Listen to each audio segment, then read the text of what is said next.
Good evening everybody. स्वागत है आपका बीपीएससी करंट अफेयर सीरीज की वीडियो नंबर 13 में।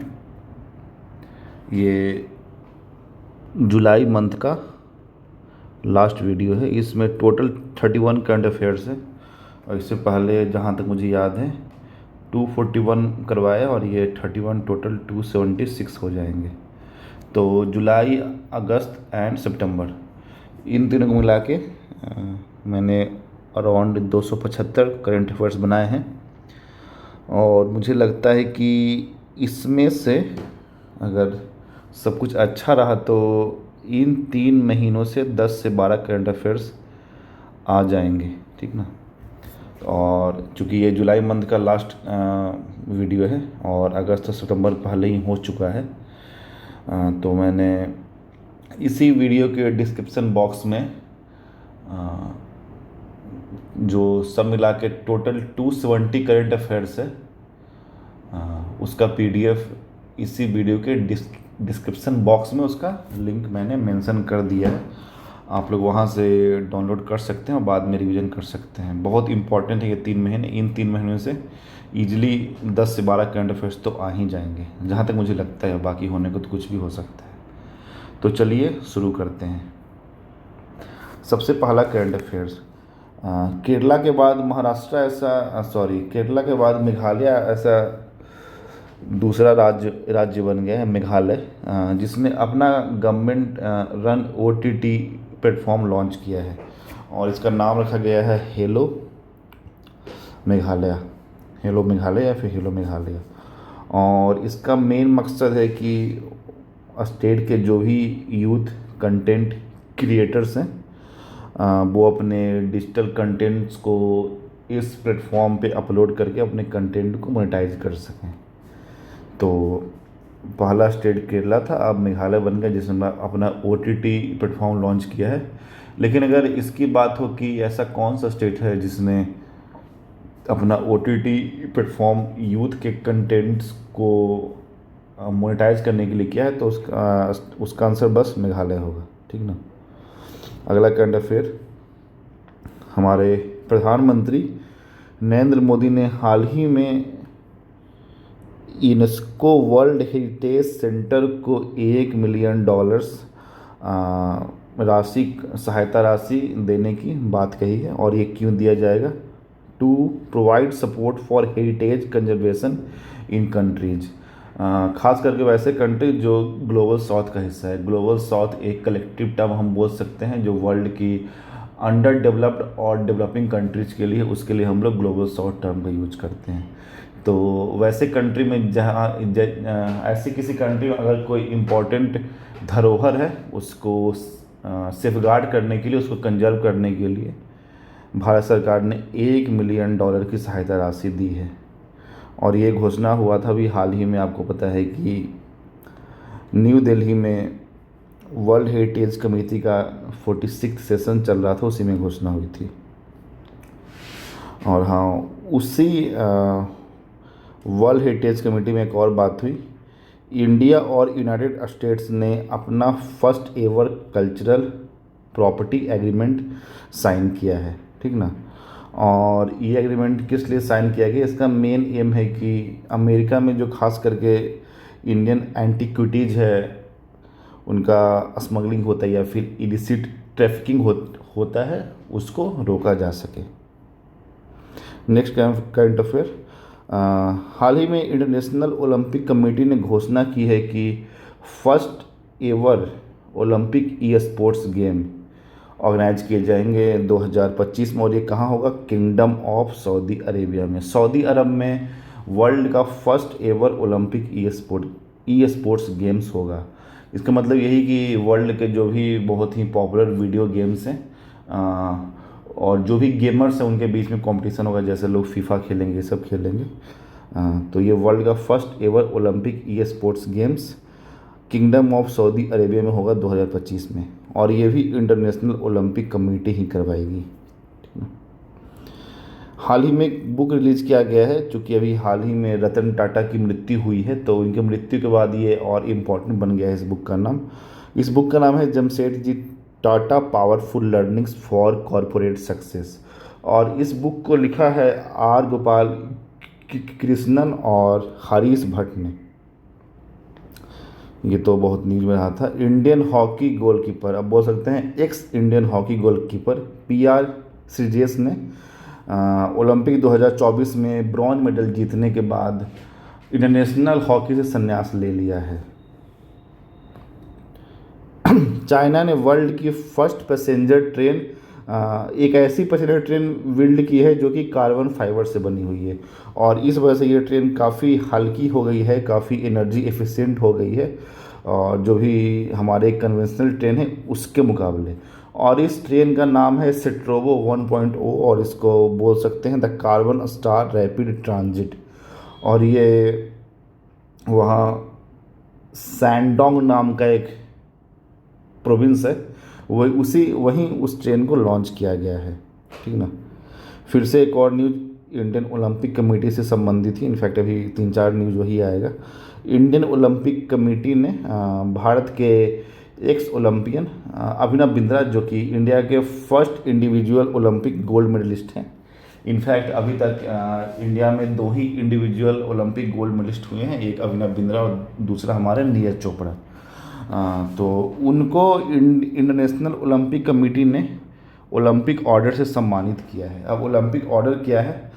ये इंटरनेशनल ओलंपिक कमेटी का हाईएस्ट अवार्ड है, और ये वैसे लोग को दिया जाता है जो ओलंपिक मूवमेंट में अपना कंट्रीब्यूशन दे रहे हैं, अपना हेल्प कर रहे हैं, अपनी सहायता प्रदान कर रहे हैं।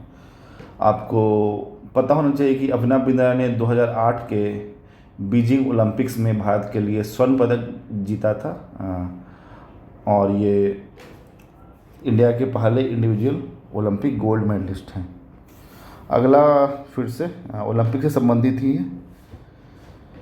हाल ही में ये घोषणा की गई है कि winter Olympics and winter Paralympics, इससे कंफ्यूज मत कीजिएगा, एक्चुअली दोनों होते हैं। जैसे समर ओलंपिक्स होता है और समर पैरालंपिक्स होता है, ये ऑब्वियसली ज़्यादा फेमस होता है।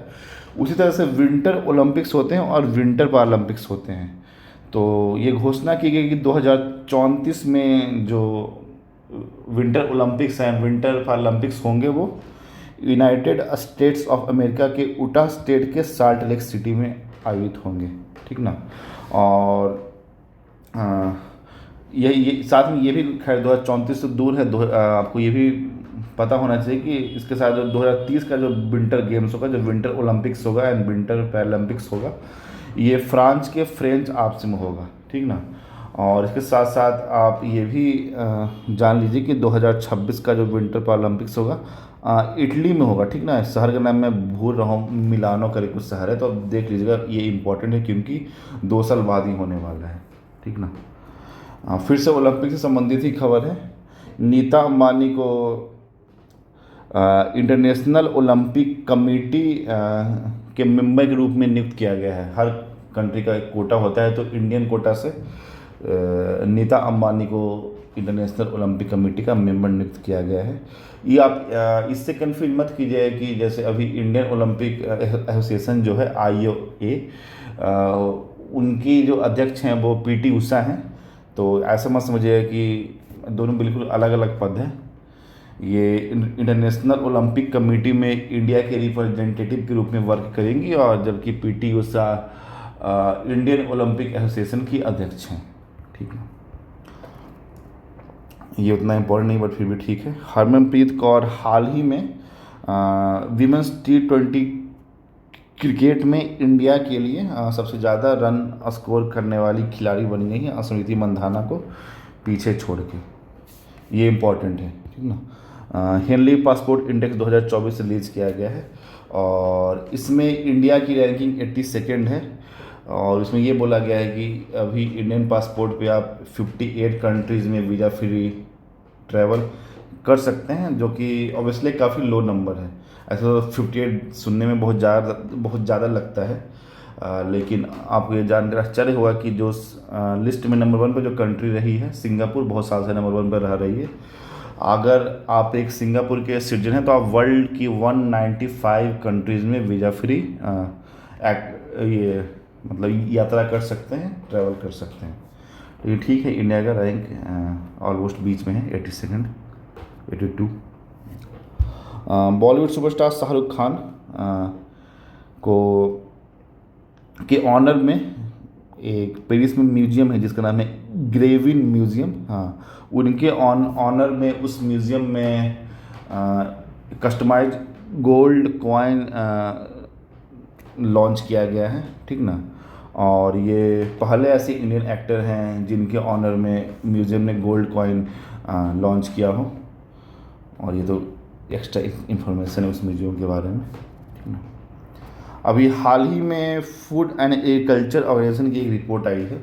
उस रिपोर्ट के मुताबिक अगर 2010 से 2020 के बीच की बात करें तो इंडिया वर्ल्ड में 3rd नंबर पे वैसे कंट्रीज के लिस्ट में है जिन्होंने अपना forest cover in terms of absolute area increase किया है।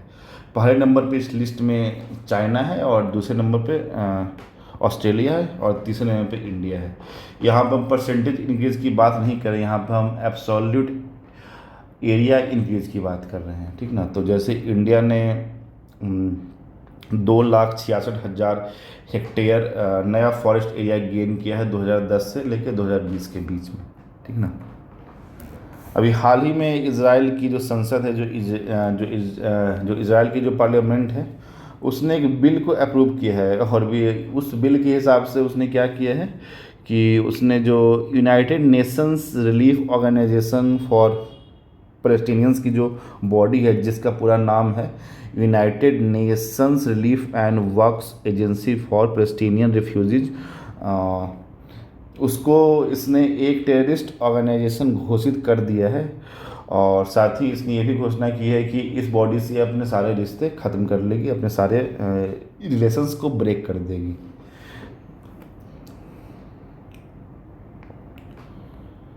इम्पॉर्टेंट है ये। कर्नाटका के मांड्या और यादगिरी डिस्ट्रिक्ट में लिथियम डिपॉजिट्स मिले हैं। इससे पहले शायद केरला में, जम्मू कश्मीर में भी लिथियम डिपॉजिट मिला था, शायद रियासी डिस्ट्रिक्ट में, आप लोग देख लीजिएगा, वो भी इम्पोर्टेंट है।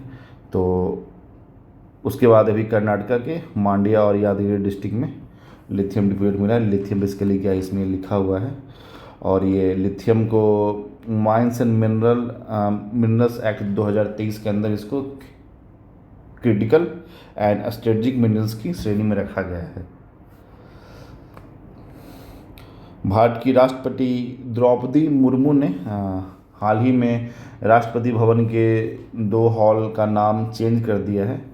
जैसे जिसको पहले दरबार हॉल बोलते थे उसको अब गणतंत्र मंडप बोला जाएगा, और जिसको पहले अशोक हॉल बोलते थे उसको अब अशोक मंडप बोला जाएगा।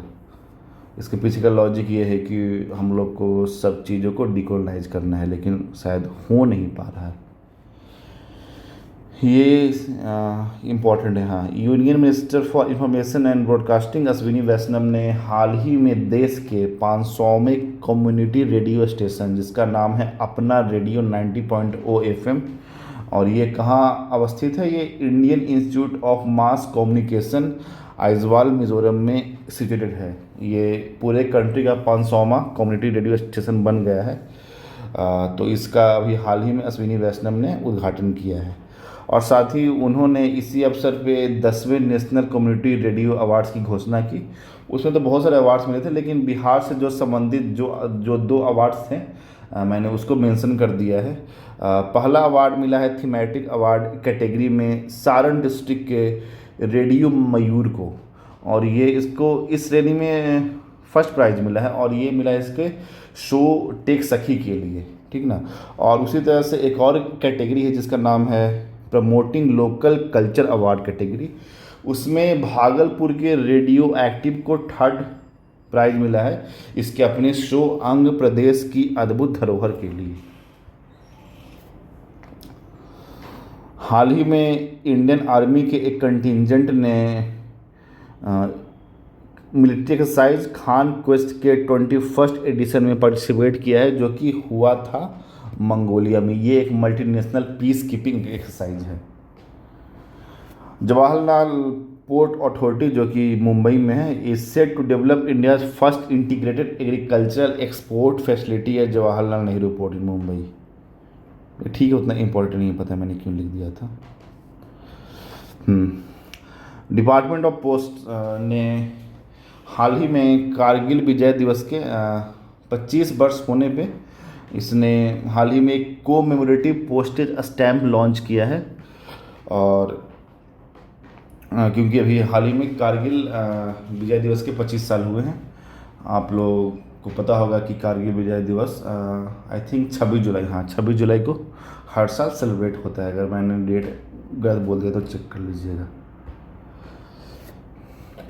ये भी उतना इम्पोर्टेंट नहीं है। श्रीलंका की विमेंस क्रिकेट टीम ने एशिया कप के फाइनल में इंडिया को हराकर एशिया कप ट्रॉफी जीत ली है। ठीक ना। भारत के external affairs minister S Jaishankar ने महात्मा गांधी का एक बस्ट का लोकार्पण किया है जापान के टोक्यो, हाँ जापान के टोक्यो में। वहाँ पे कोई जगह है उसका मैंने नाम लिखा है, लेकिन मेरे को टोक्यो याद रखना है कि महात्मा गांधी की एक मूर्ति का लोकार्पण किया गया है भारत के विदेश मंत्री एस जयशंकर के द्वारा।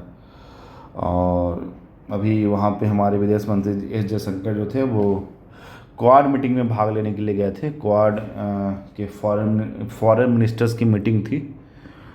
आपको पता होना चाहिए कि जो क्वाड के जो 4 मेंबर्स हैं, India, Australia, Japan and United states of America. देश का पहला संकीर्ण म्यूजियम, इसको अंडरग्राउंड म्यूजियम जैसा भी कुछ बोल सकते हैं, वो बना है हुमायूं टॉम्ब कॉम्प्लेक्स में, जो कि ऑलरेडी एक वर्ल्ड हेरिटेज साइट है। ठीक ना। और ये देश का पहला संकीर्ण म्यूजियम है। और ये एक्चुअली इंस्पायर्ड है जो हमारे जो मध्यकालीन समय में जो बॉलीज हुआ करती थी उससे इंस्पायर्ड है। और इस म्यूजियम में मुग़ल एम्परर हुमायूं के लाइफ से संबंधित चीज़ों को रखा गया है, उनसे संबंधित उनके लाइफ से संबंधित जानकारियों को बताया गया है। ठीक है। इंडिया के एक्सटर्नल अफेयर मिनिस्टर अभी तो जापान गए ही थे, साथ में अभी ये लाओस भी गए थे। और वहाँ जाके उन्होंने अभी जो अयोध्या में रामलला का जो अयोध्या में भगवान राम का जो मंदिर बना है उसमें जो रामलला की मूर्ति भी स्थापित की गई है, उसके ऊपर उन्होंने एक लाओस में जाके स्टैम्प रिलीज किया है उस मूर्ति के ऊपर। और ऐसा कहा जा सकता है कि ये पूरे विश्व में भगवान राम का जो अयोध्या वाली मूर्ति है उसके ऊपर पूरे विश्व में सबसे पहला इस तरह का अपने आप में एक इस तरह का पहला स्टैम्प रिलीज किया गया है।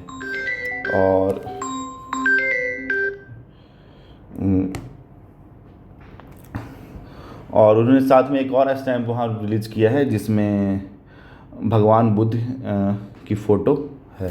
ठीक ना। ये भी उतना इम्पोर्टेंट नहीं है। अभी इंडिया के इन्वायरमेंट मिनिस्ट्री ने एक आइडियाज़ फॉर लाइफ करके पोर्टल को लॉन्च किया है और इसका मेन काम है to gather innovation ideas related to products and services that promote environment friendly life styles. ठीक ना। निकोलस मदुरोव ने फिर से वेनेजुएला का इलेक्शन जीत लिया है और वो वहाँ के तीसरी बार वहाँ के राष्ट्रपति बन गए हैं। अभी टाइम मैगजीन ने हाल ही में वर्ल्ड के ग्रेटेस्ट 100 प्लेसेस की लिस्ट रिलीज़ की, वर्ल्ड के ग्रेटेस्ट प्लेसेस ऑफ 2024 की लिस्ट रिलीज़ की है। ये हर साल टाइम मैगजीन करती है कि दुनिया के कुछ स्थानों को चूज करती है अपने लिस्ट में जगह देने के लिए। और इस लिस्ट में इस बार भारत के 3 जगहों का नाम आया है। उसमें एक है म्यूजियम ऑफ सॉल्यूशन जो कि मुंबई में अवस्थित है, दूसरा है मानम चॉकलेट एक फैक्ट्री है हैदराबाद में, और तीसरा है नार जो कि एक रेस्टोरेंट है हिमाचल प्रदेश में। तो इंडिया के इन 3 जगहों को world's greatest places of 2024 list में जगह मिली जो कि टाइम मैगजीन के द्वारा रिलीज़ की गई है। और अगला करंट अफेयर, इंडिया की former union health secretary Preeti Sudan को यूपीएससी का नया चेयरपर्सन नियुक्त किया गया। आपको पता है कि यूपीएससी का जो भी चेयरपर्सन नियुक्त होते हैं वो संविधान के आर्टिकल 316 ए के तहत उनकी नियुक्ति की जाती है। Indian tennis legend Rohan Bopanna ने इंटरनेशनल टेनिस से संन्यास ले लिया है। और आज का लास्ट करंट अफेयर ये भी उतना इंपॉर्टेंट नहीं है, पढ़ना तो पढ़ लीजिएगा, छोड़ना तो छोड़ दीजिएगा। तो इस तरह से जुलाई, अगस्त, सितंबर तीनों महीने का 276 करंट अफेयर खत्म हो गया है। इसी वीडियो के डिस्क्रिप्शन बॉक्स में आपको इसका पीडीएफ मिल जाएगा और प्लीज़ उस पीडीएफ को जितनी बार 4-5 बार हो सके पढ़िए। और मुझे लग रहा है कि इस बार उससे 10, 12, 13 क्वेश्चंस आ जाएंगे, क्योंकि ये मोस्ट इम्पॉर्टेंट महीने हैं। और अगर अभी तक इन लोगों ने क्वेश्चन पेपर प्रिंट नहीं किया होगा या फिर नहीं अपना क्वेश्चन पेपर सेट किया होगा तो मुझे नहीं पता कि इस केस में क्या होगा, लेकिन फिर भी बहुत चांस है कि इससे बहुत चांस है कि इससे 10 से 12 करंट अफेयर्स आ जाएंगे। तो ठीक है, मिलते हैं अगले वीडियो में।